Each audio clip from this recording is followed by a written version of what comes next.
Well, new laws protecting you from drowsy, drunk drivers. Florida Highway Patrol tells us in 2016, there were 367 crashes involving drowsy truck drivers on Florida's roads. Of those 48 people, they had serious injuries. One person even died. And this man right here is probably one of the most high-profile victims of a drowsy truck driver. Comedian Tracy Morgan. He was riding in a limo bus when the truck driver hit that limo. You probably remember this story. It killed his friend and left Morgan fighting for his life. He had severe injuries for almost 2 years. That truck driver had been awake for 28 hours. As of Sunday, all commercial trucks must have electronic logging devices installed so there's no cheating or they get punished. Before, truckers just kept handwritten logs. It's put in place to keep truck drivers from going over the federal mandate of 70 hours in an 8-day period. They can drive 11 hours straight with a 10-hour break. Truckers already know how e-logs are affecting them. But what about how they affect you? Well, it could make just about everything you buy more expensive. 10 News reporter Eric Glasser shows you how rules designed to keep us safer could come at a steep price.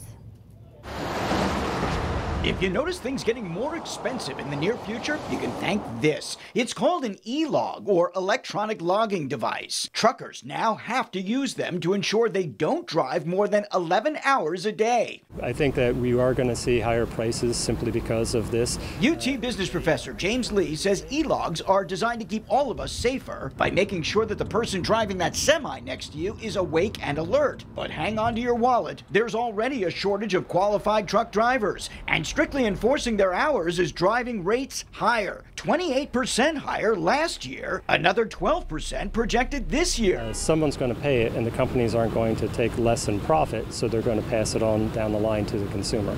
I generally work 6 or 7 days a week. Austin Wagner got his commercial license a few months ago. The money is good, no shortage of work, and the e-logs, he says, make it safer for everyone. I think 11 hours is plenty to drive, honestly. You don't need to be driving any more than that. That's plenty. But longtime trucker William Miller prefers the old handwritten log books because the e-log devices don't differentiate between idling, loading, and driving. So he's cutting trips short to meet the legal limit, and that, he says, is costing him money. You know, paper logs are a lot better, you know, and I'd rather be doing them, but I know how to do e-logs, and that's the law, so I'm doing them. Eventually, self-driving trucks could help fill the gap, but that could take years. Lee predicts before then, prices could rise so much, the government might have to reconsider its e-log rules. You know, we had good intentions. Maybe we need to adjust the 11 hours or allow them to put it on pause or do different things like that. There's also the potential impact on that 2-day, even next-day delivery that you've gotten so used to. If trucks can't stay on the road, they can't move products from town to town, which means whatever you order may not only be more expensive, it may take even longer to get there. In Tampa, Eric Glasser, 10 News. According to a survey in February, 70% of truckers who started using ELDs or e-logs say they've earned less money as a result. 65% say they were already being forced to drive fewer miles. Well, truckers are taking to Twitter to fight these electronic logging devices. Yeah, ELD or me, the hashtag is trending, and based on what I'm taking a look at on Twitter, these truckers are not happy about this.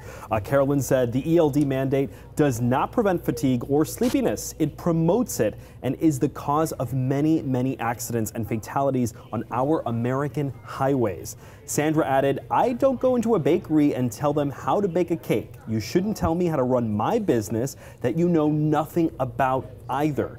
Darren shared one experience with an ELD. He said, 15 minutes from home, I had to stop for a mandatory 30-minute break. Makes a lot of sense sitting on the side of the road.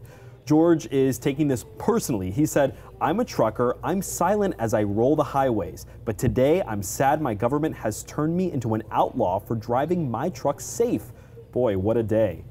And David isn't buying the reasoning behind this either. Not a good parking spot. He's referring to the photo there on the left side of the screen. I'll bet he was racing the clock. I'm so glad the ELD mandate has made the road safer. Obviously being sarcastic there, cough, cough. And Robert agrees. It's all about safety. What a joke. Sure hope someone in DC wakes up.